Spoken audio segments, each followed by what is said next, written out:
فبأي آلاء ربكما تكذبان.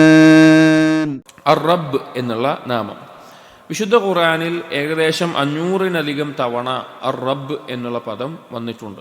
അർ-റബ്ബ് എന്നുള്ള പദം 500-ലധികം തവണ വന്നിട്ടുണ്ട്. ചില ആയത്തുകൾ സൂറത്തുൽ ഫാത്തിഹയിലെ 2-ാമത്തെ ആയത്തിൽ അൽഹംദുലില്ലാഹി റബ്ബിൽ ആലമീൻ, സൂറത്തുൽ അൻആമിലെ 162-ാമത്തെ ആയത്തിൽ ഖുൽ ഇന്ന സ്വലാത്തി വനുസുകി വമഹ്യായ വമമാതി ലില്ലാഹി റബ്ബിൽ ആലമീൻ. റബ്ബിൽ ആലമീൻ എന്ന് പറഞ്ഞ എൻ്റെ നിസ്കാരം, എൻ്റെ അറിവ്, എൻ്റെ ജീവിതം, എൻ്റെ മരണം അതെല്ലാം റബ്ബുൽ ആലമീനായ അള്ളാഹുവിനുള്ളതാണ്. സൂറത്തുൽ അൻആമിലെ 164-ാമത്തെ ആയത്തിൽ ഖുൽ ഗൈറല്ലാഹി അബ്ഗി റബ്ബൻ വഹുവ റബ്ബു കുല്ലി ഷൈഇൻ. അള്ളാഹുവിനെ അല്ലാതെ മറ്റൊരു റബ്ബിനെയാണോ ഞാൻ എടുക്കേണ്ടത്? അള്ളാഹു ആണെങ്കിൽ എല്ലാത്തിൻ്റെയും റബ്ബാണ്. അങ്ങനെ നോക്കുകയാണെങ്കിൽ ഖുർആനിൽ ധാരാളം സ്ഥലങ്ങളിൽ അർ-റബ്ബ് എന്നുള്ള പദം വന്നിട്ടുണ്ട്. ഇനി എന്താണ് അർ-റബ്ബ് എന്നുള്ള പദത്തിൻ്റെ അർത്ഥം എന്താണ്? റബ്ബ് എന്നുള്ളതിൻ്റെ ആശയം ദുർ റുബൂബിയത്തി അലാ ഖൽഖിഹി അജ്മഈൻ, എല്ലാ സൃഷ്ടികളുടെ മേലെയും റുബൂബിയത്തുള്ളവനാണ്. റുബൂബിയത്ത് കൊണ്ട് ഉദ്ദേശിക്കുന്നത് ഖൽഖൻ, സൃഷ്ടിക്കുന്നത് കൊണ്ട്, അഥവാ എല്ലാവരെയും സൃഷ്ടിച്ചത് അവനാണ്. വമുൽക്കൻ, ആ എല്ലാ സൃഷ്ടികളെയും മേലെയുള്ള അധികാരം അവനാണുള്ളത്. വതസറുഫൻ വതദ്ബീറൻ, എല്ലാ സൃഷ്ടികളുടെ മേലെ എന്ത് തരത്തിലുള്ള മാറ്റം വരുത്താനും അതിൻ്റെ അധികാരമുള്ളതും അള്ളാഹുവിനാണ്. അതാണ് റബ്ബ് എന്ന് പറഞ്ഞാൽ. റബ്ബ് എന്ന് പറഞ്ഞു കഴിഞ്ഞാൽ സൃഷ്ടിക്കാനും നിയന്ത്രിക്കാനും അധികാരപ്പെടുത്തിയിട്ടുമുള്ള ആ കഴിവുകളുള്ളവനാണ് റബ്ബ് എന്ന് പറയുന്നത്. ഇനി ഈ റബ്ബ് എന്നുള്ള പദത്തിനെ അറബിയിൽ, കലാമുൽ അറബിൽ മറ്റു പല ആളുകൾക്ക് ഉപയോഗിക്കാറുണ്ട്. ഉദാഹരണത്തിന് ഇബ്നു ജരീർ അത്വബരി റഹിമഹുല്ല ഈ വാക്കിനെ അഥവാ റബ്ബ് എന്നുള്ള നാമത്തെ വിശദീകരിക്കുന്ന നേരത്ത് പറയുന്നുണ്ട്, ഒരു അനുസരിക്കപ്പെടുന്ന നേതാവിനെ അറബിയിൽ റബ്ബ് എന്നുള്ള പദത്തിൽ ഉപയോഗിക്കാറുണ്ട്. അല്ലെങ്കിൽ ഏതെങ്കിലും കാര്യത്തിൽ അതിനെ നന്നാക്കുന്ന മുസ്ലിഹായിട്ടുള്ള, അതുമായി ബന്ധപ്പെട്ട് അതിനെ അധികാരപ്പെടുത്തുന്ന ആളെ അറബിയിൽ റബ്ബ് എന്ന് പറയാറുണ്ട്. അപ്പോൾ ഖുർആനിൽ തന്നെ സൂറത്ത് യൂസുഫിലൊക്കെ വന്നിട്ടുണ്ടല്ലോ റബ്ബ് എന്നുള്ള പദം, യജമാനന് ഒക്കെ വരാറുണ്ട്. അതുപോലെ എന്തെങ്കിലും കാര്യം അധികാരപ്പെടുത്തിയിട്ടുള്ള ഒരാൾ റബ്ബ് എന്നൊക്കെ പറയാറുണ്ട്. എന്നാൽ അള്ളാഹു സുബ്ഹാനഹു വ തആലയെ അർ-റബ്ബ് എന്ന് പറയുമ്പോൾ ഇബ്നു ജരീർ അത്വബരി റഹിമഹുല്ലാഹ് പറയാണ്, ഫറബ്ബുനാ ജല്ല സനാഉഹു അസ്സയ്യിദുൽ ലദീ ലാ ശിബ്ഹ ലഹു വലാ മസല ഫീ സുഅ്ദദിഹി. നമ്മുടെ റബ്ബ് എന്ന് പറഞ്ഞു കഴിഞ്ഞാൽ സയ്യിദാണ്. ആ സയ്യിദ് എന്ന് പറഞ്ഞാൽ മറ്റൊരു നേതാവാണ്. മലയാളത്തിൽ ആ ഒരു അർത്ഥത്തിൽ മനസ്സിലാക്കുക. സയ്യിദാണ്, എന്നാൽ മറ്റൊന്നിനോടും ഒരു തരത്തിലുമുള്ള സാമ്യതയില്ലാത്തവൻ. വൽ മുസ്ലിഹു അംറ ഖൽഖിഹി ബിമാ അസ്ബഗ അലൈഹിം മിൻ നിഅമിഹി, അടിമകളുടെ സൃഷ്ടികളുടെ എല്ലാവിധ കാര്യങ്ങളും നന്നാക്കുന്നവനാണ്, അവൻ്റെ നിഅമത്തുകൾ വിശാലമായി ചൊരിഞ്ഞുകൊണ്ട്. വൽ മാലികുൽ ലദീ ലഹുൽ ഖൽഖു വൽ അംറു, സൃഷ്ടിപ്പിൻ്റെയും അതുപോലെ തന്നെ ആ സൃഷ്ടികളുടെ മേലെ എന്തൊരു തീരുമാനത്തിൻ്റെയും അധികാരം പൂർണ്ണമായിട്ടുള്ള മാലിക്കാണ് അർ-റബ്ബ് എന്ന് പറയുന്നത്. അപ്പോൾ അറബി ഭാഷയിൽ അല്ലാത്ത ചില ആളുകളൊക്കെ റബ്ബ് എന്നുള്ള പദം ഉപയോഗിക്കാറുണ്ട്. പക്ഷേ അള്ളാഹുവിനെ അർ-റബ്ബ് എന്നുള്ള പദം പറയുമ്പോൾ മറ്റൊന്നിനോടും സാമ്യതയില്ലാത്ത വിധത്തിൽ അധികാരമുള്ള, സൃഷ്ടിക്കാനും നിയന്ത്രിക്കാനും അതിൽ കൽപ്പിക്കാനുമുള്ള അധികാരമുള്ള, പൂർണ്ണമായ അധികാരമുള്ള ആളാണ് ഉദ്ദേശിക്കുന്നത്. ഇബ്നുൽ അസീർ റഹിമഹുല്ലാ അദ്ദേഹം റബ്ബ് എന്നുള്ള പദത്തിന്റെ ആശയം പറയുന്നുണ്ട്. അർ-റബ്ബ് യുത്ലഖു ഫിൽ ലുഗതി അലൽ മാലിക് വസ്സയ്യിദ് വൽ മുദബ്ബിർ വൽ മുറബ്ബി വൽ ഖയ്യിം വൽ മുൻഇം. അർ-റബ്ബ് എന്നുള്ള പദത്തിനെ ഭാഷയിൽ നിരുപാധികം പറയുകയാണെങ്കിൽ മാലിക് എന്നുള്ള അർത്ഥം, അധികാരം എന്ന അധികാരി എന്ന അർത്ഥം, സയ്യിദ് എന്നുള്ള അർത്ഥം, വൽ മുദബ്ബിർ കാര്യങ്ങൾ നിയന്ത്രിക്കുന്നവൻ എന്നർത്ഥം, വൽ മുറബ്ബി കൊണ്ടുവരുന്നവൻ എന്നർത്ഥം, വൽ ഖയ്യിം നിയന്ത്രിക്കുന്നവൻ എന്നർത്ഥം, വൽ മുൻഇം അനുഗ്രഹങ്ങൾ ചൊരിയുന്നവൻ എന്നുള്ള അർത്ഥം. ഇതെല്ലാം റബ്ബ് എന്നുള്ള പദത്തിന് വരുന്നുണ്ട്. എന്നാൽ വലാ യുത്ലഖു ഗൈറ മുദാഫിൻ ഇല്ലാ അലല്ലാഹി തആല വഇദാ അത്ലഖ അലാ ഗൈരിഹി ഉദീഫ ഫയുഖാൽ റബ്ബു കദാ. അതായത് അള്ളാഹു സുബ്ഹാനഹു വ തആലയിലേക്ക് ചേർത്തി പറയുമ്പോഴാണ് ഈ പരിപൂർണമായ അർത്ഥങ്ങൾ വരുന്നത്. അതല്ലാതെ ഏതെങ്കിലും ഒരു വ്യക്തിയിലേക്ക് പറയുകയാണെങ്കിൽ റബ്ബു കദാ, ഇപ്പോൾ ഒരു വീടിൻ്റെ യജമാനനെ റബ്ബുൽ ബൈത്ത്, അല്ലെങ്കിൽ വേറെ ഏതെങ്കിലും ഒരു വസ്തുവിൻ്റെ യജമാനനെ ഇന്ന റബ്ബുൽ എന്തെങ്കിലും ഒരു മൃഗത്തിൻ്റെയോ ഒട്ടകത്തിൻ്റെയോ അല്ലെങ്കിൽ എന്തെങ്കിലുമൊക്കെ ആ രീതിയിൽ പറയും. പക്ഷേ നിരുപാധികം പറയുമ്പോൾ അള്ളാഹുവിന് ഈ വിശേഷങ്ങളെല്ലാം ഉൾക്കൊള്ളുന്ന രീതിയിലാണ് പറയാറുള്ളത്. ഇബ്നുൽ ഖയ്യിം റഹിമഹുല്ലാഹ് റബ്ബ് എന്നുള്ള പദത്തിന് ധാരാളം ഈ ഒരു ഒറ്റ ആശയത്തിനപ്പുറത്തേക്ക് മറ്റു പല നാമങ്ങളുടെയും അള്ളാഹുവിൻ്റെ മറ്റു പല നാമങ്ങളുടെയും ആശയങ്ങളെ ഉൾക്കൊള്ളുന്ന അർത്ഥമാണ് റബ്ബ് എന്നുള്ള പദത്തിനുള്ളത് എന്ന് പറഞ്ഞത് കാണാം. നോക്കൂ, ഇബ്നുൽ ഖയ്യിം റഹിമഹുല്ലാഹ് പറയുകയാണ്, ഇന്ന റബ്ബ ഹുവൽ ഖാദിറുൽ ഖാലിഖുൽ ബാരിഉൽ മുസവ്വിർ. റബ്ബ് എന്നുള്ളത് എല്ലാത്തിനും കഴിവുള്ളവനും സൃഷ്ടിക്കാൻ കഴിവുള്ളവനും അതുപോലെ അതിന് രൂപം നൽകുന്നതും, അൽ ഹയ്യുൽ ഖയ്യൂം എന്നെന്നും ജീവിക്കുന്നവനും എല്ലാം നിയന്ത്രിക്കുന്നവനും, അൽ അലീമുസ് സമീഉൽ ബസീർ എല്ലാം അറിയുന്നവനും എല്ലാം കേൾക്കുന്നവനും എല്ലാം കാണുന്നവനും, അൽ മുഹ്സിനുൽ മുൻഇമുൽ ജവാദ് എല്ലാവിധ അനുഗ്രഹങ്ങൾ ചൊരിയുന്നവനും അങ്ങേയറ്റം ഔദാര്യം കാണിക്കുന്നവനും, അൽ മുഅ്തി അൽ മാനി നൽകുന്നവനും തടയുന്നവനും, അദ്ദാറുൻ നാഫി ഉപകാരമുണ്ടാവുന്നവനും ഉപദ്രവമുണ്ടാക്കുന്നവനും, അൽ മുഖദ്ദിമുൽ മുഅഖിർ ആദ്യമുള്ളവനും അവസാനമില്ലാതെ നിലനിൽക്കുന്നവനും, അല്ലദീ യുദില്ലു മൻ യശാ വയഹ്ദി മൻ യശാ അവൻ ഉദ്ദേശിക്കുന്നവരെ വഴികേടിലാക്കുന്നു ഉദ്ദേശിക്കുന്നവരെ നേരായ മാർഗത്തിലാക്കുന്നു, വയുസ്ഇദു മൻ യശാ വയുസ്ഖി മൻ യശാ ചിലർക്ക് സൗഭാഗ്യമുള്ളവരാക്കുന്നു ചിലരെ ദൗർഭാഗ്യവാന്മാരാക്കുന്നു, വയുഇസ്സു മൻ യശാ വയുദില്ലു മൻ യശാ ചിലർക്ക് പ്രതാപം നൽകുന്നു ചിലർക്ക് നിന്ദ നൽകുന്നു. അങ്ങനെയുള്ള എല്ലാ പല കാര്യങ്ങളും ഉൾക്കൊള്ളുന്ന ആശയമാണ് റബ്ബ് എന്നുള്ള പദത്തിനുള്ളത് എന്ന് ഇബ്നുൽ ഖയ്യിം റഹിമഹുല്ലാഹ് പറയാം. അപ്പോൾ റബ്ബ് എന്നുള്ള പദം വിശാലമായ അർത്ഥത്തിലുള്ളതാണ്.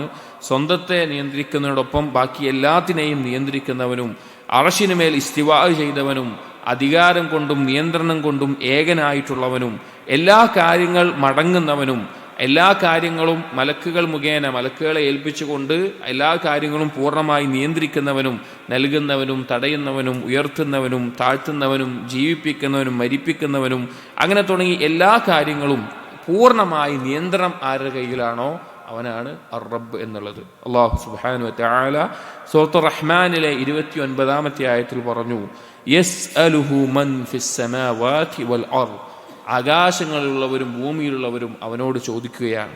കുല്ല യൗമിൻ ഹുവ ഫീ ഷഅൻ എല്ലാ ദിവസവും അല്ലാഹു സുബ്ഹാനഹു വ തആല അവരുടെ കാര്യങ്ങൾ നോക്കാൻ വേണ്ടി നിയന്ത്രിക്കാൻ വേണ്ടി അല്ലാഹു സുബ്ഹാനഹു വ തആല അവിടെ ഉണ്ട് എന്നുള്ളത്. അഥവാ എല്ലാ കാര്യങ്ങളുടെയും പൂർണ്ണമായ നിയന്ത്രണം ആരുടെ കയ്യിലാണോ അവനാണ് റബ്ബ് എന്ന് പറയുന്നത്. അള്ളാഹു നൽകിയതേ ഒരു അടിമയ്ക്ക് ലഭിക്കുകയുള്ളൂ. അള്ളാഹു തടഞ്ഞത് ഒരു വിധേനയും നേടിയെടുക്കാൻ സാധിക്കില്ല. അള്ളാഹുവിൻ്റെ തീരുമാനങ്ങളിൽ ഒരു മാറ്റം വരുത്താൻ സാധിക്കില്ല. അവൻ്റെ അടുക്കലേക്കാണ് മലക്കുകൾ ഉയർന്നു പോകുന്നത്. അവൻ്റെ അടുക്കലാണ് രാവിലെയും രാത്രിയിലും അമലുകൾ പ്രദർശിപ്പിക്കപ്പെടുന്നത്. എല്ലാത്തിനും കഴിവുള്ളവൻ അവനാണ്. ഓരോന്നിനും ഇന്ന കാര്യം ഇന്ന സമയത്ത് നടക്കണം എന്ന് തീരുമാനിക്കുന്നത് അവനാണ്. അതിനുള്ള കാരണങ്ങളെ ഒരുക്കുന്നതും അവനാണ്. അതുകൊണ്ട് തന്നെ റബ്ബ് എന്നുള്ള പദം ഈ ആശയങ്ങളെല്ലാം നമ്മൾ മനസ്സിലാക്കേണ്ട വളരെ വിശാലമായിട്ടുള്ള പദമാണ്. ഇനി റബ്ബ് എന്നുള്ള പദത്തിൽ ഉൾക്കൊണ്ടിട്ടുള്ള വിശേഷണം എന്താണ്? റുബൂബിയത്താണ്, നിയന്ത്രിക്കുക എന്നുള്ള ആശയമാണ്. രണ്ട് തരത്തിലാണ് അല്ലാഹു സുബ്ഹാനഹു വ തആലയുടെ തർബിയത്തുള്ളത്. റുബൂബിയത്ത് എന്നുള്ളതിൽ തർബിയത്ത് വളർത്തിക്കൊണ്ടുവരിക, കാര്യങ്ങൾ നിയന്ത്രിക്കുക എന്നുള്ളത്. രണ്ട് തരത്തിലാണ് റബ്ബ് എന്നുള്ള പദത്തിൽ ഉൾക്കൊണ്ടിട്ടുള്ള തർബിയത്ത്. രണ്ട് തരത്തിലാണ്. ഒന്നാമത്തേത് റുബൂബിയത്തുൻ ആമ്മത്തുൻ, പൊതുവായിട്ടുള്ള റുബൂബിയത്ത്. അങ്ങനെ പറഞ്ഞു കഴിഞ്ഞാൽ അള്ളാഹുവിനെ അനുസരിക്കുന്നവനാവട്ടെ ധിക്കരിക്കുന്നവനാവട്ടെ, പുണ്യം ചെയ്യുന്നവനാവട്ടെ തെമ്മാടിയാവട്ടെ, മുഅ്മിനാവട്ടെ കാഫിറാവട്ടെ, എല്ലാ മനുഷ്യർക്കും അവർക്ക് ആവശ്യമായ കാര്യങ്ങൾ നൽകുകയും തടയുകയും അവർക്ക് കാര്യങ്ങൾ തീരുമാനം നടപ്പിലാക്കുകയും അവരെ അധികാരപ്പെടുത്തുകയും അതുപോലെയുള്ള എല്ലാ കാര്യങ്ങളും പൂർണ്ണമായി നിയന്ത്രിക്കുന്നവൻ, ഞെരുക്കം അനുഭവിക്കുന്നവർക്ക് സഹായം നൽകുന്നവരും മുൽത്തറായിട്ടുള്ള ആവശ്യക്കാരനായി ഞെരുക്കത്തിലുള്ളവൻ്റെ പ്രാർത്ഥന സ്വീകരിക്കുന്നവനും എല്ലാം അള്ളാഹുവാണ്. ആ റബ്ബ് എന്നുള്ളത് പൊതുവായിട്ടുള്ള ആശയത്തിൽ നമ്മൾ നേരത്തെ പറഞ്ഞ ആയത്തിൽ പറഞ്ഞ പോലെ എല്ലാവരുടെയും കാര്യങ്ങൾ നിയന്ത്രിക്കുന്ന അള്ളാഹുവാണ്. അള്ളാഹു അല്ലാതെ മറ്റാരെങ്കിലുമാണോ ഏതെങ്കിലും നസ്രാനിക്കോ ഏതെങ്കിലും ജൂതനോ ഏതെങ്കിലും മുശ്രിക്കിനോ ഭക്ഷണം കൊടുക്കുന്നത്? അല്ല. അവരുടെ കാര്യങ്ങൾ നിയന്ത്രിക്കുന്നത്? അല്ല. അവർക്ക് മഴ പെയ്യിപ്പിക്കുന്ന വേറെ ആരെങ്കിലും ആണോ? മുസ്ലിമുകൾക്ക് വേറെ ഇലാഹ്, അവർക്ക് വേറെ ഇലാഹ്? ഇല്ല. എല്ലാത്തിൻ്റെയും റബ്ബ് ഒന്നാണ്. രണ്ടാമത്തേത് തർബിയത്തുൻ ഖാസ്സ, പ്രത്യേകമായിട്ടുള്ള അള്ളാഹുവിൻ്റെ തർബിയത്ത്. അത് അള്ളാഹുവിൻ്റെ ഔലിയാക്കൾക്ക്, മുഅ്മിനീങ്ങൾക്ക്, ഈമാനുള്ളവർക്ക്, അള്ളാഹുവിനെ മാത്രം ആരാധിക്കുന്നവർക്ക് അള്ളാഹു സുബ്ഹാനഹു വ തആല പ്രത്യേകമായി നൽകുന്ന തർബിയത്താണ്. അള്ളാഹുവിനെ കുറിച്ച് അറിയാൻ, അവനിലേക്ക് പശ്ചാത്തപിച്ച് മടങ്ങാൻ, അതുപോലെ തന്നെ കാര്യങ്ങൾ എളുപ്പമായി കിട്ടാൻ, ഇബാദത്തിനുള്ള തൗഫീഖ് ലഭിക്കാൻ, അങ്ങനെയുള്ള പല കാര്യങ്ങൾക്ക് തർബിയത്തുൻ ഖാസ മുഅ്മിനീങ്ങൾക്ക്, അള്ളാഹുവിൻ്റെ ഔലിയാക്കൾക്ക് പ്രത്യേകമായി നൽകുന്നവൻ. അതുകൊണ്ടാണ് ആ ഒരു തർബിയത്തുള്ളത് കൊണ്ടാണ്, ആ ഒരു റുബൂബിയത്തുള്ളത് കൊണ്ടാണ് നമ്മൾ എന്ത് ചെയ്യുന്നത്, ഖുർആനിൽ വന്നിട്ടുള്ള ധാരാളം പ്രാർത്ഥനകൾ, ഇനി ഹദീസിലുള്ള ധാരാളം പ്രാർത്ഥനകളാണെങ്കിലും ആ പ്രാർത്ഥനകളുടെ തുടക്കം എന്താണ്? റബ്ബന എന്ന് പറഞ്ഞുകൊണ്ടാണ്. അധിക ദുആകളിലും ആരംഭം എങ്ങനെയാണ്? റബ്ബന എന്ന് പറഞ്ഞുകൊണ്ടാണ്. അപ്പോൾ നമ്മൾ ദുആ ചെയ്യുന്ന സമയത്ത് റബ്ബന എന്ന വാക്ക് പറയുമ്പോൾ ഈ ആശയം മുഴുവൻ നമ്മുടെ ഉള്ളിൽ വരണം. അഥവാ ഇപ്പോൾ പറഞ്ഞ അള്ളാഹുവിൻ്റെ ഈ നാമങ്ങളുടെയും വിശേഷണങ്ങളെയും അധികാരത്തിൻ്റെയും കഴിവിൻ്റെയും ആ പരിപൂർണമായ ആശയം നമ്മുടെ ഉള്ളിൽ വന്നുകൊണ്ടാണ് നമ്മൾ യഥാർത്ഥത്തിൽ റബ്ബന എന്നുള്ള വാക്ക് വിളിക്കേണ്ടത്, അല്ലെങ്കിൽ റബ്ബി എന്നുള്ള വാക്ക് പറഞ്ഞുകൊണ്ട് അള്ളാഹുവിനോട് ദുആ ചെയ്യുമ്പോൾ നമ്മൾ ചെയ്യേണ്ടത്. ഇനി സഹോദരങ്ങളെ, അള്ളാഹു സുബ്ഹാനഹു വ തആലയുടെ റബ്ബ് എന്നുള്ള പദം അല്ലെങ്കിൽ ഈ നാമം, ഈ നാമത്തിലുള്ള ഈമാൻ നമുക്ക് നിർബന്ധമാക്കുന്ന കാര്യം എന്താണ്? ഒരാൾക്ക് അള്ളാഹുവിനെ റബ്ബായി മനസ്സിലായി കഴിഞ്ഞാൽ അവന് നിർബന്ധമായും ഉണ്ടായിരിക്കേണ്ട ഒരു കാര്യം എന്താണ്? ഇഖ്ലാസ്, അള്ളാഹുവിനെ മാത്രം ഇബാദത്ത് ചെയ്യുക എന്നുള്ളതാണ്. അഥവാ പൂർണ്ണമായ വിധേയത്വം അള്ളാഹുവിന് മുമ്പിൽ കാണിച്ച് അള്ളാഹുവിനെ മാത്രം ആരാധിക്കുക എന്നുള്ളതാണ്. കാരണം വിശുദ്ധ ഖുർആൻ പരിശോധിച്ച് നോക്കിയാൽ അള്ളാഹു സുബ്ഹാനഹു വ തആല അള്ളാഹുവിനെ മാത്രം ആരാധിക്കണം എന്നതിലേക്ക് ക്ഷണിക്കുന്നിടത്ത്, അതിനെപ്പറ്റി പറയുന്നിടത്ത്, അതിനെപ്പറ്റി പരാമർശിക്കുന്നിടത്ത് അള്ളാഹു സുബ്ഹാനഹു വ തആല റുബൂബിയത്തിനെ പറഞ്ഞുകൊണ്ട് അള്ളാഹുവിനെ ഇബാദത്ത് ചെയ്യണമെന്ന് പറഞ്ഞു കാണാം. ഉദാഹരണം സൂറത്തുൽ അംബിയായിലെ 92-ാമത്തെ ആയത്തിൽ കാണാം, വ അന റബ്ബുക്കും ഫഅ്ബുദൂൻ, ഞാനാണ് നിങ്ങളുടെ റബ്ബ്, അതുകൊണ്ട് നിങ്ങൾ എന്നെ ആരാധിക്കണം. എന്താ ഉദ്ദേശം? ഞാനാണ് നിങ്ങളെ സൃഷ്ടിച്ചത്, ഞാനാണ് നിങ്ങളെ നിയന്ത്രിക്കുന്നത്, ഞാനാണ് നിങ്ങളുടെ കാര്യങ്ങൾ കൺട്രോൾ ചെയ്യുന്നത്, നിങ്ങൾക്ക് ഭക്ഷണം നൽകുന്നത്, നിങ്ങൾക്ക് ഉപജീവനം നൽകുന്നത്, നിങ്ങളെ ജീവിപ്പിക്കുന്നത്, നിങ്ങളെ മരിപ്പിക്കുന്നത്, നിങ്ങളുടെ മേലെ പൂർണ്ണ അധികാരമുള്ളത് എനിക്കാണ്, അതുകൊണ്ട് എന്നെ ആരാധിക്കണം. സൂറത്തുൽ ബഖറയിലെ 21-ാമത്തെ ആയത്ത്, യാ അയ്യുഹന്നാസ് ഉഅ്ബുദൂ റബ്ബക്കും, എന്താ പറഞ്ഞത്? റബ്ബിനെ പറ്റി പറഞ്ഞിട്ടാണ് പറയുന്നത്. ജനങ്ങളെ, നിങ്ങൾ നിങ്ങളുടെ റബ്ബിനെ ആരാധിക്കുക എന്നുള്ളത് പറഞ്ഞുകൊണ്ടാണ് പിന്നെ അള്ളാഹു തആല അവിടെ പറയുന്നത്. അപ്പൊ അള്ളാഹുവിനെ റബ്ബായി മനസ്സിലാക്കുമ്പോൾ, ആ റുബൂബിയത്ത് ഖൽബിൽ ഉറക്കുമ്പോൾ അവനിൽ ഉണ്ടാകേണ്ട പ്രധാനപ്പെട്ട അടിസ്ഥാനം എന്നുള്ളത് അവൻ ഇഖ്ലാസ് ഉള്ളവനാവുക എന്നുള്ളതാണ്. കാരണം അള്ളാഹുവിനെ മാത്രം ആരാധിക്കുന്നതിൽ ഇഖ്ലാസ് ഉള്ളവനാവുക എന്നുള്ളതാണ്. അതുപോലെ തന്നെ അള്ളാഹുവിനെ റബ്ബായി തൃപ്തിപ്പെടുമ്പോഴാണ് ഒരുവന് പൂർണ്ണമായിട്ടുള്ള അള്ളാഹുവിലുള്ള റിളയുടെ സ്ഥാനത്ത് എത്തിച്ചേരാൻ സാധിക്കുക. അള്ളാഹുവിനെ റബ്ബായി തൃപ്തിപ്പെടാതെ ഈമാനിൻ്റെ ഉന്നതമായ ആ അവസ്ഥയിൽ അള്ളാഹുവിനെ കുറിച്ചുള്ള തൃപ്തിയിൽ ഒരാൾക്ക് എത്തിച്ചേരാൻ സാധിക്കുകയില്ല. ഹദീസിൽ നമുക്ക് കാണാം, തഅമൽ ഈമാൻ മൻ റളിയ ബില്ലാഹി റബ്ബൻ വബിൽ ഇസ്ലാമി ദീനൻ വബിമുഹമ്മദിൻ റസൂല സല്ലല്ലാഹു അലൈഹി വസല്ലം. നബി സല്ലല്ലാഹു അലൈഹി വസല്ലം പറയാണ്, ദാഖ തഅമൽ ഈമാൻ, ഈമാനിൻ്റെ ആ രുചി, അത് ആസ്വദിക്കുന്നത്, അത് രുചിക്കുന്നത്, ആ ആസ്വാദനം ലഭിക്കുന്നത് മൻ റളിയ ബില്ലാഹി റബ്ബൻ, അള്ളാഹുവിനെ റബ്ബായി തൃപ്തിപ്പെടുന്നിടത്താണ്. അള്ളാഹു സുബ്ഹാനഹു വ തആലയുടെ നമ്മുടെ മേലെയുള്ള ഈ പൂർണ്ണമായ നിയന്ത്രണവും തീരുമാനങ്ങളും അധികാരവും അതെല്ലാം തൃപ്തിപ്പെടുത്തുന്നിടത്താണ്. വബിൽ ഇസ്ലാമി ദീനൻ, അള്ളാഹുവിൻ്റെ ഈ ദീനിനെ, ഇസ്ലാമിനെ ദീനായിക്കൊണ്ട് ജീവിതത്തിൽ പകർത്തേണ്ട പാലിക്കേണ്ട ഒരു കാര്യമായിക്കൊണ്ട് തൃപ്തിപ്പെടുന്നിടത്താണ്. വബി മുഹമ്മദിൻ സല്ലല്ലാഹു അലൈഹി വസല്ലം റസൂല, അള്ളാഹുവിൻ്റെ റസൂലായിട്ടുള്ള നബി സല്ലല്ലാഹു അലൈഹി വസല്ലം റസൂലായി തൃപ്തിപ്പെടുന്നിടത്താണ് എന്ന് സ്വഹീഹ് മുസ്ലിമിലെ ഇബ്നു അബ്ബാസ് റളിയല്ലാഹു അൻഹു എന്ന ഹദീസിൽ കാണാം. അപ്പോൾ റുബൂബിയത്ത് മനസ്സിലാക്കുമ്പോൾ നമ്മളിൽ ഉണ്ടാകേണ്ട പ്രധാനപ്പെട്ട ഒരു കാര്യം ഇഖ്ലാസാണ്. അതുപോലെ തന്നെ സഹോദരങ്ങളെ, ഇഖ്ലാസിനോടൊപ്പം തന്നെ റുബൂബിയത്ത് മനസ്സിലാക്കുമ്പോൾ നമ്മുടെ ഉള്ളിൽ ഉണ്ടാകേണ്ടത് പൂർണ്ണമായ അള്ളാഹുവിലുള്ള ആ തവക്കുലിൻ്റെ പരിപൂർണതയും അള്ളാഹുവിൻ്റെ കഴിവിൻ്റെ മേലെയുള്ള ആ ദൃഢതയുമാണ്. കാരണം റബ്ബ് എന്ന് പറഞ്ഞു കഴിഞ്ഞാൽ ആ രീതിയിലാണ് എല്ലാത്തിൻ്റെയും നിയന്ത്രണമുള്ളതാണ്. അതുകൊണ്ട് തന്നെ ഒരാൾ അള്ളാഹുവിനെ റബ്ബായി മനസ്സിലാക്കുമ്പോൾ അവൻ മനസ്സിലാക്കണം, മാ ശാഅ കാന വമാ ലം യശ ലം യകുൻ, അള്ളാഹു എന്താണോ ഉദ്ദേശിച്ചത് അത് സംഭവിക്കും, അള്ളാഹു ഉദ്ദേശിക്കാത്തതെന്തോ അത് സംഭവിക്കുകയുമില്ല എന്ന് മനസ്സിലാക്കണം. ഒരു അണുമണി, ഒരു ആറ്റം, അതിന് എന്തെങ്കിലും ഒരു മാറ്റം വരണമെങ്കിൽ, ഒരു ചലനം വരണമെങ്കിൽ അള്ളാഹുവിൻ്റെ ഉദ്ദേശം കൊണ്ടല്ലാതെ നടക്കില്ല. ഓരോ സൃഷ്ടിയുടെയും ഓരോ മനുഷ്യൻ്റെയും ഖൽബ് അള്ളാഹുവിൻ്റെ വിരലുകൾക്കിടയിലാണ്. അള്ളാഹു ഉദ്ദേശിക്കുന്നവരെ നേരെ നിർത്തുന്നു, അള്ളാഹു ഉദ്ദേശിക്കുന്നവരെ മാറ്റുന്നു. അങ്ങനെ എല്ലാവിധ കാര്യത്തിൻ്റെയും പൂർണ്ണമായ ആ നിയന്ത്രണം അള്ളാഹുവിൻ്റെ കയ്യിലാണ് എന്നുള്ള ദൃഢമായ ബോധ്യം റബ്ബ് എന്നുള്ള നാമത്തെ മനസ്സിലാക്കുമ്പോൾ ഉണ്ടാകും. അതാണ് ഇയ്യാക നഅ്ബുദു വ ഇയ്യാക നസ്തഈൻ എന്നുള്ളതിൻ്റെ ആശയത്തിൻ്റെ പൂർണ്ണഭാഗം. ഇയ്യാക നഅ്ബുദു ഇഖ്ലാസിനെ അറിയിക്കുന്നു, ഇയ്യാക നസ്തഈൻ തവക്കുലിനെ അറിയിക്കുന്നു. അതുപോലെ സഹോദരങ്ങൾ, റുബൂബിയത്ത് എന്നുള്ളത് ഒരു അടിമയുടെ ഖൽബിൽ ഉറച്ചു കഴിഞ്ഞാൽ അതാണ് ആദ്യം ഉറക്കേണ്ട കാര്യം. അതിൻ്റെ മേലെയാണ് പിന്നീട് ഉലൂഹിയത്ത് ഉയർന്നു പോകുന്നത്. കാരണം അള്ളാഹു ആണ് എന്നെ സൃഷ്ടിച്ചത്, എന്നെ നിയന്ത്രിക്കുന്നത്, എൻ്റെ ശരീരത്തിൻ്റെ ഓരോ അവയവങ്ങളുടെ പ്രവർത്തനം നിയന്ത്രിക്കുന്നത്, എൻ്റെ ഹൃദയമിടിപ്പ് നിയന്ത്രിക്കുന്നത്, ഭൂമിയെ നിയന്ത്രിക്കുന്നത്, സൂര്യനെ നിയന്ത്രിക്കുന്നത്, ചന്ദ്രനെ നിയന്ത്രിക്കുന്നത്, ഈ കാണുന്ന ലോകത്തുള്ള എല്ലാ ജന്തുജീവജാലങ്ങളെയും മത്സ്യങ്ങളെയും നിയന്ത്രിക്കുന്നത്, ഒരു ചെടി മുളപ്പിക്കുന്നത് അള്ളാഹുവാണ്, ഒരു മരത്തിൻ്റെ ഇല വീഴുന്നത് ഇന്ന സ്ഥലത്ത് വീഴണമെന്ന് തീരുമാനിക്കുന്നത് അള്ളാഹുവാണ്. അങ്ങനെ എല്ലാത്തിൻ്റെയും നിയന്ത്രണം അള്ളാഹുവിൻ്റേതാണെന്ന് ആ വിശ്വാസം ഉറക്കുമ്പോൾ അതിൽ നിന്ന് ഉലൂഹിയത്ത് ഉണ്ടാകണം. അതിൽ നിന്ന് ഉലൂഹിയത്ത് ഉന്നതമായ അവസ്ഥയിലെത്തും. ഒരാൾ തൗഹീദ് സാക്ഷാത്കരിക്കുന്ന ഉന്നതമായ അവസ്ഥയിലേക്ക് എത്താൻ ഈ റുബൂബിയത്ത് എന്നുള്ളത് ഖൽബിൽ ഉറക്കുമ്പോൾ ആദ്യത്തെ തഅല്ലുഖ് ഖൽബിൽ റുബൂബിയത്തുമായി ഉണ്ടാകും. അതിൽ നിന്നാണ് ഉലൂഹിയത്തുമായിട്ടുള്ള തഅല്ലുഖ് ഒരാൾക്ക് ഏറ്റവും നല്ല രീതിയിൽ ശക്തിപ്പെടുക. അതുകൊണ്ടാണ് ഖുർആനിൽ ഷിർക്കിൻ്റെ ആളുകൾ, തൗഹീദിനെതിരായിട്ടുള്ള ഷിർക്കിൻ്റെ ആളുകളോട് അവരോടൊരു ഹുജ്ജത്തായിക്കൊണ്ട് റുബൂബിയത്ത് നിങ്ങൾ അംഗീകരിക്കുന്നില്ലേ എന്ന് പറയാനുള്ള കാരണം.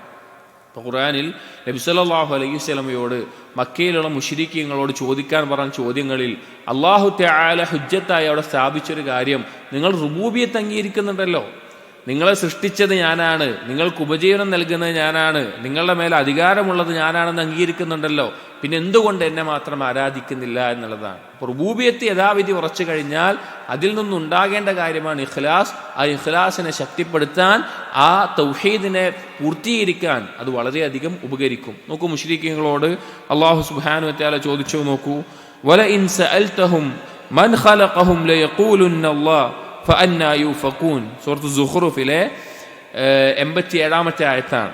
അല്ലാഹു സുബ്ഹാനഹു വ തആല പറഞ്ഞു, വല ഇൻ സഅൽതഹും, നബിയെ താങ്കൾ ചോദിച്ചാൽ, മൻ ഖലഖഹും ലയഖൂലുന്ന അല്ലാഹ്, ആരാണ് അവരെ സൃഷ്ടിച്ചതെന്ന് ചോദിച്ചാൽ അവർ പറയും അത് അല്ലാഹുവാണ്.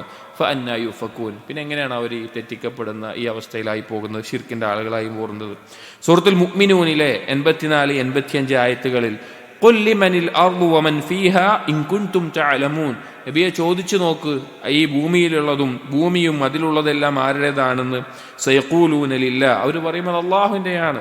ഖുൽ അഫലാ തദക്കറൂൻ, നബിയെ പറയുക, നിങ്ങൾ എന്താണ് ചിന്തിച്ച് മനസ്സിലാക്കാത്തത്? അപ്പോൾ ഈ ശിർക്ക് ചെയ്യുന്ന ആളുകളോട് ഒരു ഹുജ്ജത്തായിക്കൊണ്ട് അല്ലാഹു തആല ചോദിച്ച ചോദ്യം റുബൂബിയത്ത് നിങ്ങൾ അംഗീകരിക്കുന്നുണ്ടല്ലോ, അള്ളാഹുവിനെ റബ്ബായി അംഗീകരിക്കുന്നുണ്ടല്ലോ എന്നുള്ളതാണ്. അപ്പോൾ റുബൂബിയത്ത് ഉറക്കുന്ന ഒരാൾക്ക് അവനിൽ ആ റുബൂബിയത്ത് അവൻ യഥാർത്ഥത്തിൽ അംഗീകരിക്കുന്നുണ്ടെങ്കിൽ അവന് പിന്നെ അള്ളാഹുവിനെ മാത്രമേ ആരാധിക്കാൻ പറ്റുള്ളൂ. നമ്മൾ ആലോചിച്ച് നോക്കും, സൃഷ്ടാവല്ലാത്ത, നിയന്ത്രാവല്ലാത്ത, നമ്മുടെ മേലെ അധികാരമില്ലാത്ത ഒരാൾ നമ്മൾ എങ്ങനെയാണ് ആരാധിക്കുക? ഒരാൾ എങ്ങനെയാണ് ഇബാദത്ത് ചെയ്യുക? ഷിർക്കിൻ്റെ നിരർത്ഥകത മനസ്സിലാക്കാൻ റബ്ബ് എന്നുള്ള നാമം മാത്രം മനസ്സിലാക്കിയാൽ തന്നെ എളുപ്പത്തിൽ ബോധ്യപ്പെടുന്ന കാര്യമാണ്. അപ്പോൾ റബ്ബ് എന്നുള്ള നാമത്തിൻ്റെ ആശയം വിശാലമാണ്. നമ്മൾ ഓരോ സമയത്തും ദുആകളിൽ റബ്ബന എന്ന് പറയുമ്പോഴേക്കും ഈ വരുന്ന എല്ലാവിധ ഈ നാമങ്ങളുടെയും ഈ കഴിവിൻ്റെയും ഈ ആശയത്തെയും മുഴുവൻ ഉൾക്കൊള്ളുന്ന രീതിയിൽ മനസ്സിൽ ആഗ്രഹിച്ച് ചിന്തിച്ചുകൊണ്ട് നമ്മൾ അള്ളാഹുവിനോട് തേടുമ്പോൾ തീർച്ചയായിട്ടും ആ ദുആയിൽ തന്നെ നമുക്കുള്ള മാറ്റം നമുക്ക് അറിയാൻ സാധിക്കും. ഇതാണ് റബ്ബുമായി ബന്ധപ്പെട്ട് നമ്മൾ മനസ്സിലാക്കേണ്ട കാര്യങ്ങൾ.